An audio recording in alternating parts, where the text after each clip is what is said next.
Good morning, students. Myself, Anirudh Singh Akela. आज आपके लिए जो है एक नया वीडियो लाया है जो कि लॉरेंज फोर्स पर बेस्ड है। लॉरेंज फोर्स की चर्चा करेंगे और लॉरेंज फोर्स के डेवलपमेंट और डिस्कवरी से जो है साइंस में, फिजिक्स में एक बहुत बड़ा रिवोल्यूशनरी चेंजेज आया। किस तरह से चेंजेज आया जो हम लोग आगे स्टडी करेंगे, चर्चा करेंगे, तो उसको देखेंगे। आप लोगों से आग्रह है कि इस वीडियो को पूरे अंत तक देखें। आपको अच्छा लगे तो एक लाइक तो बनता ही है मोटिवेशन के लिए। वीडियो बनाने में बहुत मेहनत लगता है, तो आप सब्सक्राइब भी कर लें, जिससे कि नए वीडियो अपलोड होने पर आपको नोटिफिकेशन मिल जाए, जिससे कि आप लोग लाभान्वित हो सकें। तो लॉरेंज फोर्स को अभी हम लोग चर्चा डिस्कस करने जा रहे हैं। लॉरेंज फोर्स जो नाम दिया गया है, एक साइंटिस्ट के नाम पर दिया गया है। साइंटिस्ट का पूरा नाम क्या है, आपको यहाँ इमेज के साथ साथ नाम भी दिया गया है। इनका पूरा नाम है हेनरिक एंटोन लॉरेंज। ये कौन थे? यह एक डच थ्योरेटिकल फिजिसिस्ट थे और एक प्रोफेसर के पद पर, लैडेन में एक प्रोफेसर के पद पर नियुक्त थे, कार्यरत थे। और उन्होंने एक रिलेशनशिप डेवलप किया। क्या रिलेशनशिप? जैसे कि पहले आपको इस चैप्टर के स्टार्टिंग में आपको बताया गया था कि इलेक्ट्रिसिटी और मैग्नेटिज्म साइंस के, फिजिक्स के दो अलग अलग ब्रांच के रूप में स्टडी किए जाते थे। लेकिन ऑस्टेड ने एक्सपेरिमेंट के थ्रू इलेक्ट्रिसिटी और मैग्नेटिज्म को एक दूसरे के साथ रिलेट किया और एक नया साइंस की डिस्कवरी हुई जो कि इलेक्ट्रोमैग्नेटिज्म के नाम से जाना जाता है। इन्होंने इलेक्ट्रिसिटी, मैग्नेटिज्म और मैकेनिक्स के साथ, इलेक्ट्रिसिटी मैग्नेटिज्म को मैकेनिक्स के साथ जोड़ा।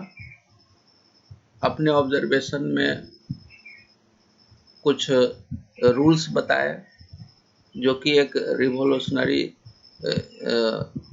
चेंजेज था साइंस के फील्ड में। इन्हें 1902 में नोबेल प्राइज से भी अवार्ड किया गया। उन्होंने transformation equation, set of transformation equation को भी डिराइव किया, जिसे कि बाद में चल करके लॉरेंज ट्रांसफॉर्मेशन इक्वेशन के नाम से जाना गया। ये लॉरेंज फोर्स क्या है? लॉरेंज ने क्या कहा जो कि लॉरेंज फोर्स के नाम से जाना जाता है? Lorentz force is the sum of Lorentz electric force और एंड लॉरेंज मैग्नेटिक फोर्स। तो लॉरेंज इलेक्ट्रिक फोर्स क्या है और लॉरेंज मैग्नेटिक फोर्स क्या है, इसकी चर्चा अभी हम लोग करेंगे। इलेक्ट्रोस्टैटिक्स में हम लोग ऑलरेडी इलेक्ट्रिक फोर्स को स्टडी कर चुके हैं, ये कोई नया नहीं है। इलेक्ट्रोस्टैटिक्स में हम लोगों ने यह स्टडी किया, देखा कि किसी भी चार्ज पार्टिकल्स को किसी एक्सटर्नल इलेक्ट्रिक फील्ड E में r डिस्टेंस पर प्लेस किया जाए तो वह चार्ज पार्टिकल्स Q कितना इलेक्ट्रिक फोर्स एक्सपीरियंस करेगा। यह फार्मूला आप जान चुके हैं कि electric force experienced by a charged particles placed in an external field E is equals to Q into E. E जो है इलेक्ट्रिक फील्ड है वह R पर डिपेंड करता है, लेकिन हमने यह कहा कि चार्ज पार्टिकल्स Q को यूनिफॉर्म इलेक्ट्रिक फील्ड में रखा जाए तो फोर्स एक्सपीरियंस क्या होगा, Q into E। तो यही आपका लॉरेंज इलेक्ट्रिक फोर्स के नाम से जाना जाता है। लेकिन वहां पर तो केवल हम लोगों ने इलेक्ट्रिक फोर्स इसके रूप में इसे जाना, लेकिन इसे यहाँ पर लॉरेंज इलेक्ट्रिक फोर्स क्यों कहते हैं? क्योंकि लॉरेंज ने क्या देखा कि यदि चार्ज पार्टिकल्स को एक्सटर्नल इलेक्ट्रिक फील्ड ई में किसी पॉइंट्स पर प्लेस किया जाए या यूनिफॉर्मली इलेक्ट्रिक फील्ड में चार्ज पार्टिकल्स को मूव कराया जाए, दोनों कंडीशंस में सेम फोर्स एक्सपीरियंस करता है। यानी रेस्ट पोजीशन में और मूविंग पोजीशन में, दोनों पोजीशन में इलेक्ट्रिक फील्ड जो एक्सपीरियंस किया गया चार्ज के द्वारा वह दोनों सेम था, कोई चेंज नहीं था। ठीक है, लेकिन चार्ज पार्टिकल्स को यूनिफॉर्म मैग्नेटिक फील्ड में मूव कराया जाता है तो मैग्नेटिक फोर्स डेवलप होता है, जिसको कि लॉरेंज मैग्नेटिक फोर्स के नाम से जाना जाता है। यानी लॉरेंज मैग्नेटिक फोर्स का डेवलपमेंट कब होता है? जब किसी चार्ज पार्टिकल्स को यूनिफॉर्म मैग्नेटिक फील्ड में मूव कराया जाता है। यदि उस मैग्नेटिक फील्ड में चार्ज पार्टिकल्स को रेस्ट पोजीशन में रखा जाए तो कोई मैग्नेटिक फोर्स एक्सपीरियंस नहीं होता।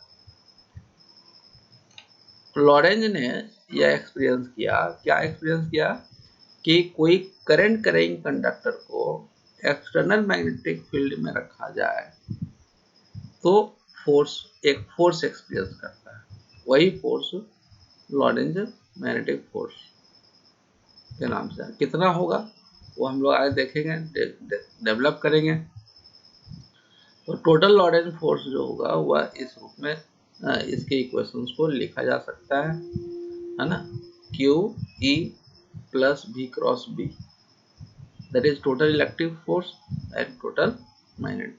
तो इस चीज को हम लोग अभी इस वीडियो में जो अच्छी तरह से सीखेंगे, देखेंगे। ओके, तो लॉरेंज मैग्नेटिक फोर्स को किसने डिस्कवर किया? लॉरेंज ने किया। उन्होंने क्या किया कि कोई एक करंट कैरिंग कंडक्टर को मैग्नेटिक फील्ड में प्लेस किया तो एक कंडक्टर जो है एक फोर्स एक्सपीरियंस करता है। Conductor current carrying conductor force experience करता है। इसका मतलब क्या हो कि एक charge, moving charge in magnetic field experiences force. Clear? तो यहाँ पर जो ऑब्जर्वेशन लॉरेंज ने किया उस ऑब्जर्वेशंस के according magnetic field, magnetic force का क्या वैल्यू होगा, क्या किन किन फैक्टर पर डिपेंड कर रहा है, इसकी चर्चा हम लोग करेंगे।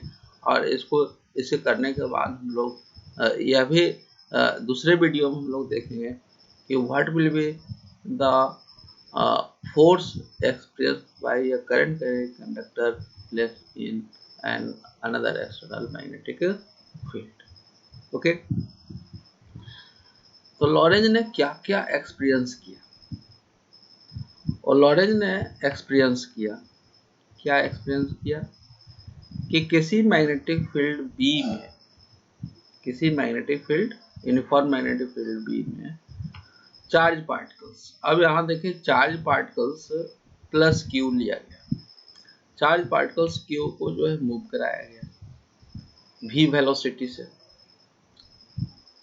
ठीक है, यहाँ पर ये देखिए वेलोसिटी का डायरेक्शन रिप्रेजेंट किया गया। अब आपसे पूछा जाए कि what will be the direction of current here, तो आप जानते हैं कि direction of current is the direction of direction of moving positive charge. यहाँ पर v का डायरेक्शन और करंट का डायरेक्शन दोनों क्या होगा, सेम होगा। ठीक है, अब यहाँ पर देखिए करंट I और B के बीच एक एंगल ऑफ इंक्लिनेशन थीटा है।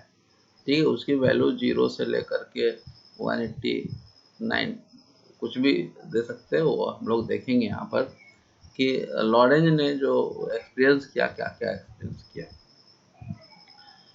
लॉरेंज ने एक्सपीरियंस किया कि यदि किसी चार्ज पार्टिकल्स को यूनिफॉर्म मैग्नेटिक फील्ड B में यूनिफॉर्म मैग्नेटिक फील्ड B में मूव कराया जाए,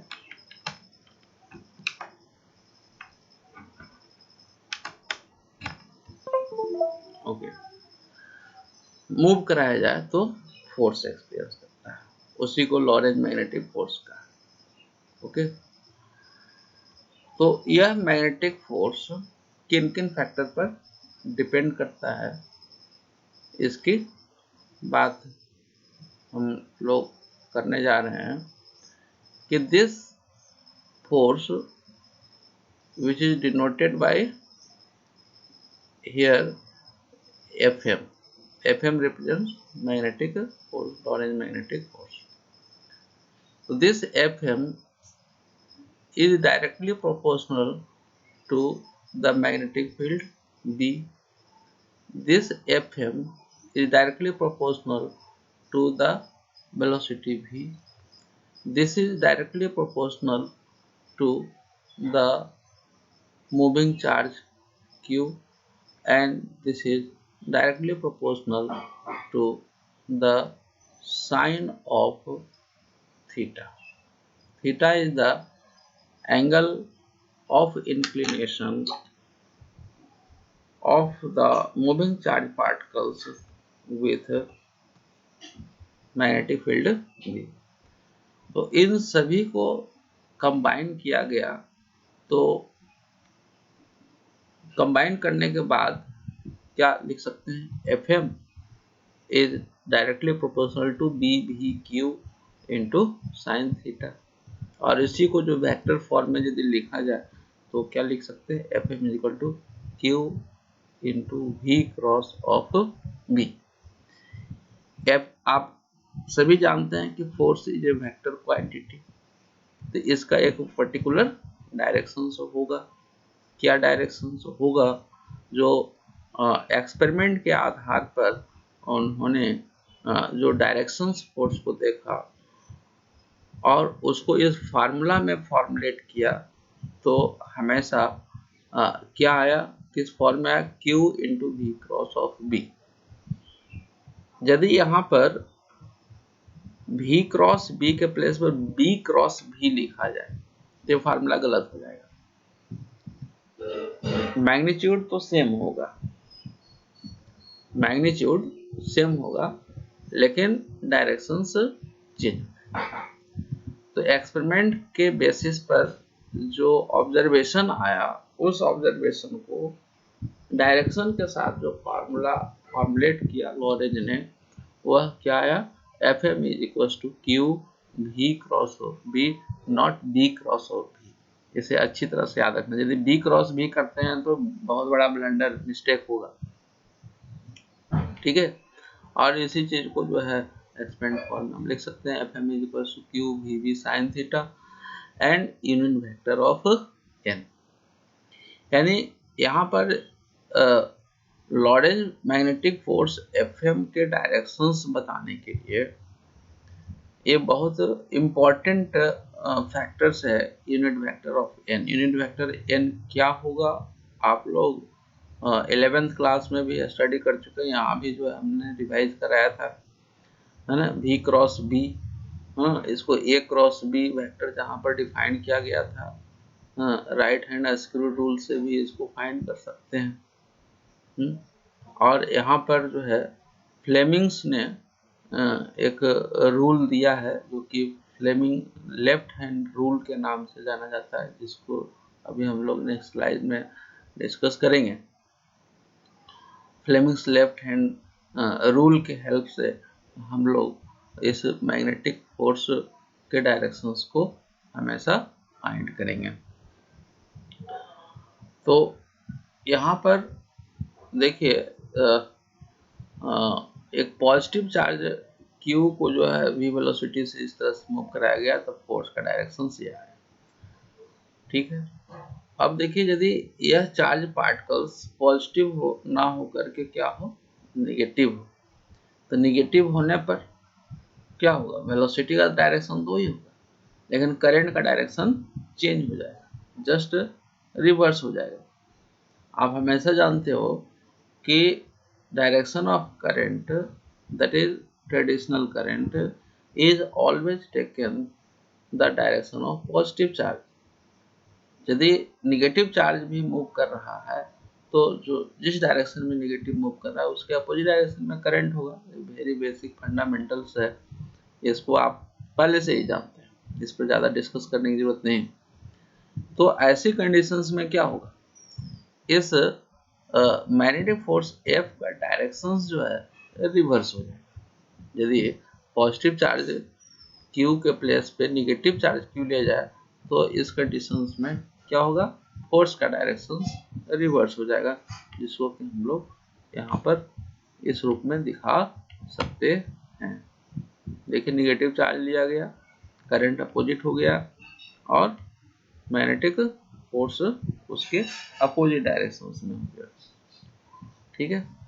तो यह एक इम्पॉर्टेंट फार्मूला है जो कि एक्सपेरिमेंटल बेसिस पर लॉरेंज ने ये दिया है।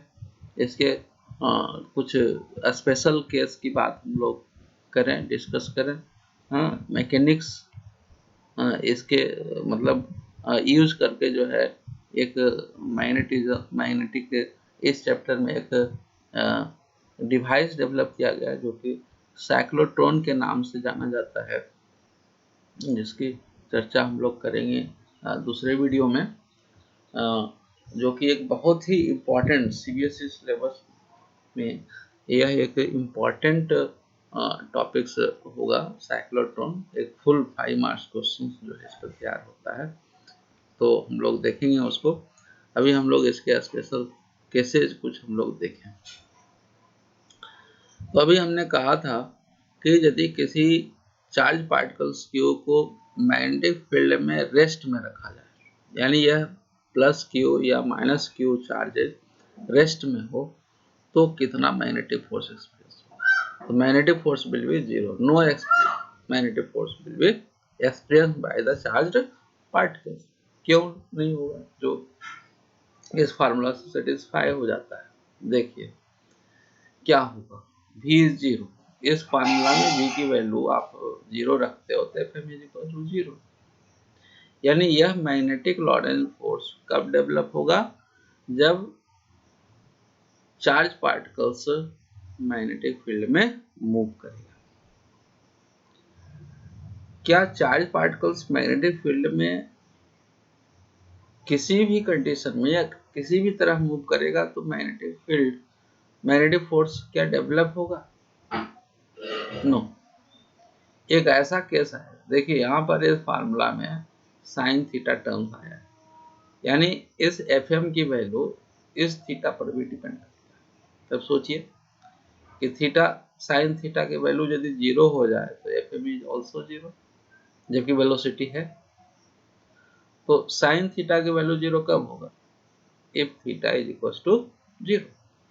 थीटा जीरो कब होगा, थीटा क्या है, theta is angle between V and B, यानी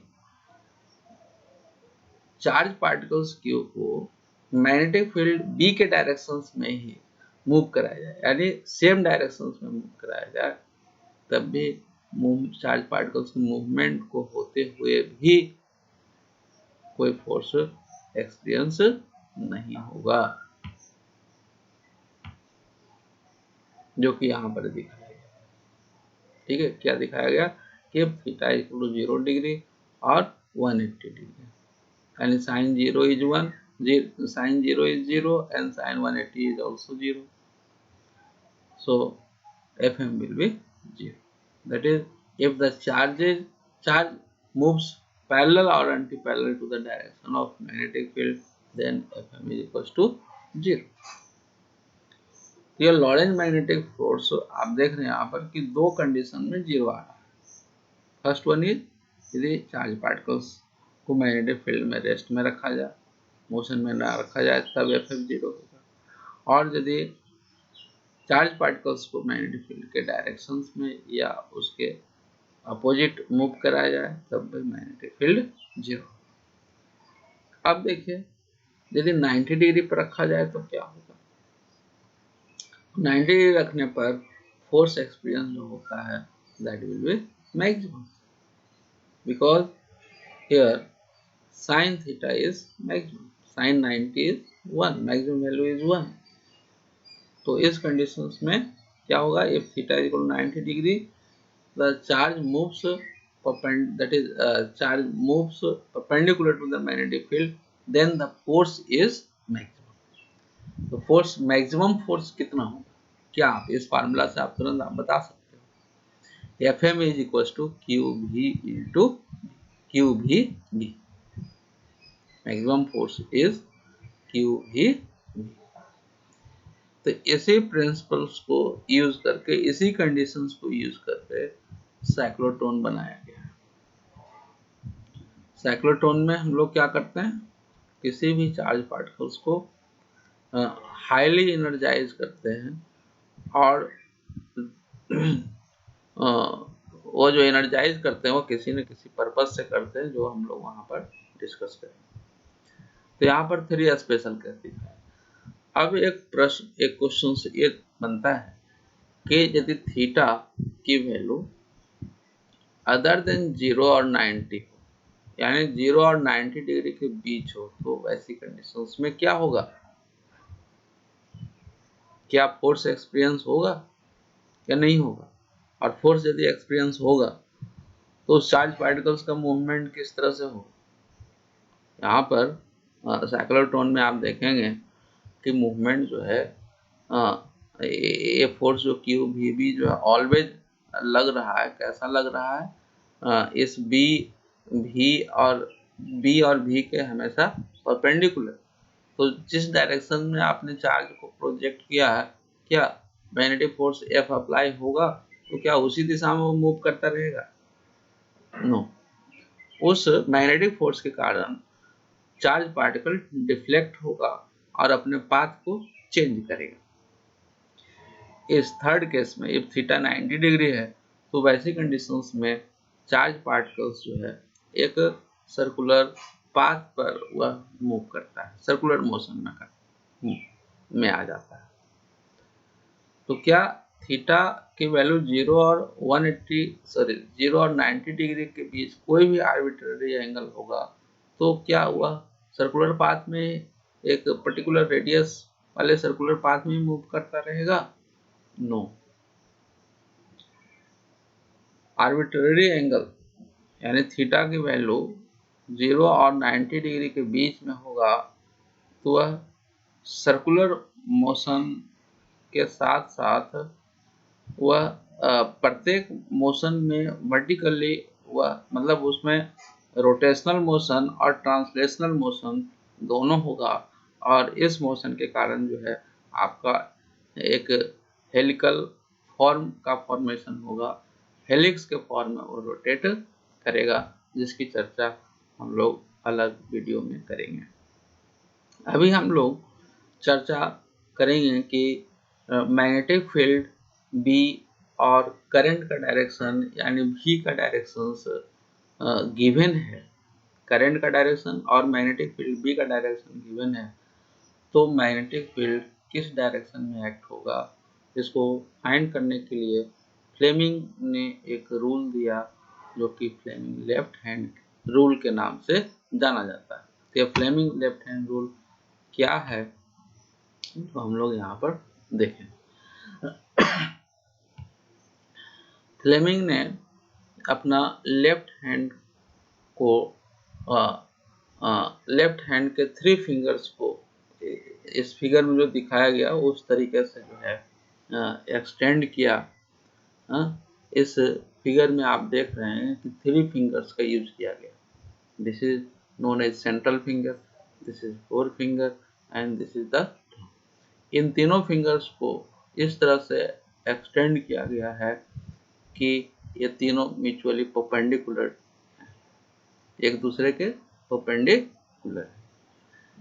अब इस फ्लेमिंग ने क्या कहा कि यदि मिडिल फिंगर को के डायरेक्शन में यदि करंट फ्लो हो और 4 फिंगर के डायरेक्शन में मैग्नेटिक फील्ड हो, तो फोर्स का डायरेक्शन इस थंब के डायरेक्शन, यानी this thumb will represents direction of magnetic force, जो कि यहाँ पर इस रूप में दिखाया गया।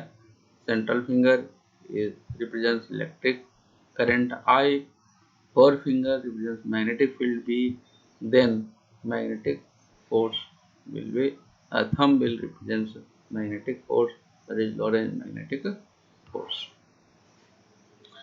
तो इस फ्लेमिंग लेफ्ट हैंड रूल को इस तरह से हम लोग स्टेट कर सकते हैं। स्टेटमेंट एग्जाम में आ सकता है, वैसे इसका स्टेटमेंट बहुत कम आज किया जाता है एग्जाम में, लेकिन समझने के लिए जो है याद रखना जरूरी है। क्या कह रहा है, if the central finger, 4 finger and thumb of left hand are stretched mutually perpendicular to each other and the central finger points to the current, then 4 finger points to the magnetic field, then thumb points in the direction of motion, that is force on the current carrying conductor। देखिए एक tips यहाँ पर दिया गया, ठीक है। Tips में क्या कहा, remember the phrase EMF। EMF term आप लोग करंट इलेक्ट्रिसिटी में स्टडी किया है, इलेक्ट्रोमोटिव फोर्स, लेकिन यहाँ पर EMF इलेक्ट्रोमोटिव फोर्स नहीं। क्या रिप्रेजेंट कर रहा है EMF? To represent electric current, magnetic field and force in anti clockwise direction of the fingers of left hand.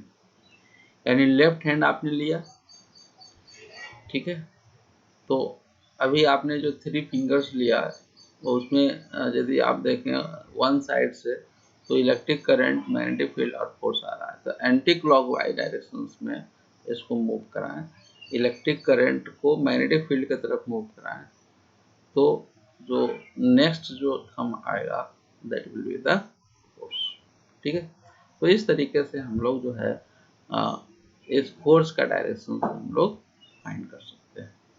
तो फ्लेमिंग्स ने क्या दिया यहाँ पर, उस मैग्नेटिक फोर्स का डायरेक्शंस कैसे रिप्रेजेंट किया जाएगा, कैसे बताया जा सकता है, इसके फार्मूला दिया, रूल दिया। और लॉरेंज ने ये फाइंड किया कि इस मैग्नेटिक फोर्स का मैग्नीट्यूड कितना होगा, इसके लिए फार्मूला दिया, ठीक है। तो अब इसको यदि कंबाइन किया गया कि यदि कोई charge particles, moving charge particles को यूनिफॉर्म इलेक्ट्रिक और मैग्नेटिक फील्ड में रखा जाए, ठीक है, या कह सकते हैं कि एक स्पेस है जहां पर यूनिफॉर्म इलेक्ट्रिक और मैग्नेटिक फील्ड्स है, उस फील्ड में चार्ज को मूव कराया जा रहा है, तो वह मूविंग चार्ज की तरह फोर्स एक्सपीरियंस करेगा।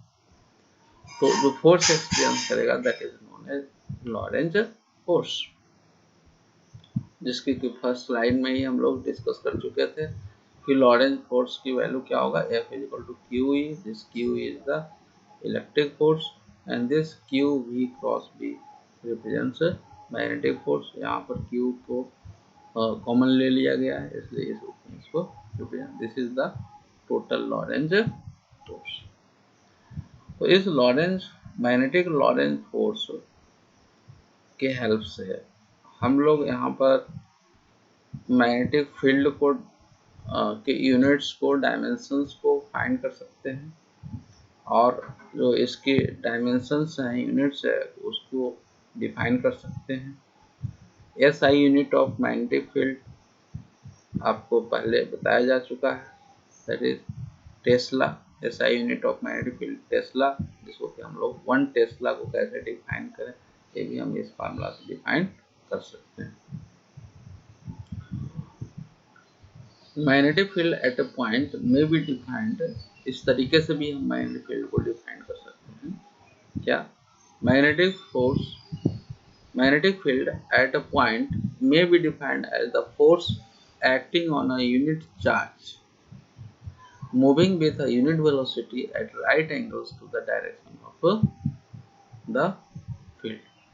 देखिए, Q की वैल्यू 1 कर दिया जाए, V की वैल्यू 1 कर दिया जाए और साइन थीटा यानी 90 डिग्री, थीटा इज 90 डिग्री, ये सब की वैल्यू 1 हो जाएगा तो B इज इक्वल टू 1। यानी मैग्नेटिक फील्ड क्या है, किसी पॉइंट पर एक फोर्स है जो कितना होगा, उतना फोर्स जो कि unit charge, moving unit charge को यूनिट वेलोसिटी से राइट एंगल, मैग्नेटिक फील्ड के राइट एंगल पे मूव कराया जाए तो जो फोर्स एक्सपीरियंस करेगा that is the magnetic field. Unit of magnetic SI unit of magnetic field is Tesla, that is also written by using this formula Newton per ampere per meter। And Gauss is another unit of magnetic field, CGS unit of magnetic field, and relation between Gauss and Tesla is this: 1 Gauss is equals to 10 to the power minus 4 Tesla। This is very important conversion which is used to solve the numerical questions, and we can also determine the dimension of the magnetic field by using this formula।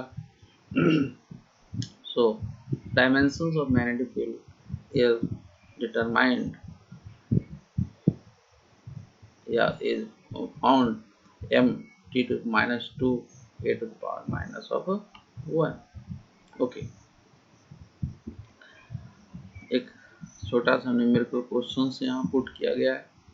Questions क्या है इसके, इस formula पर based, a proton enters a magnetic field of flux density 2.5 Tesla with a velocity of 1.5 into 7 meter per second at an angle of 30 degree with the field, find the force on the proton। So first we will find what is given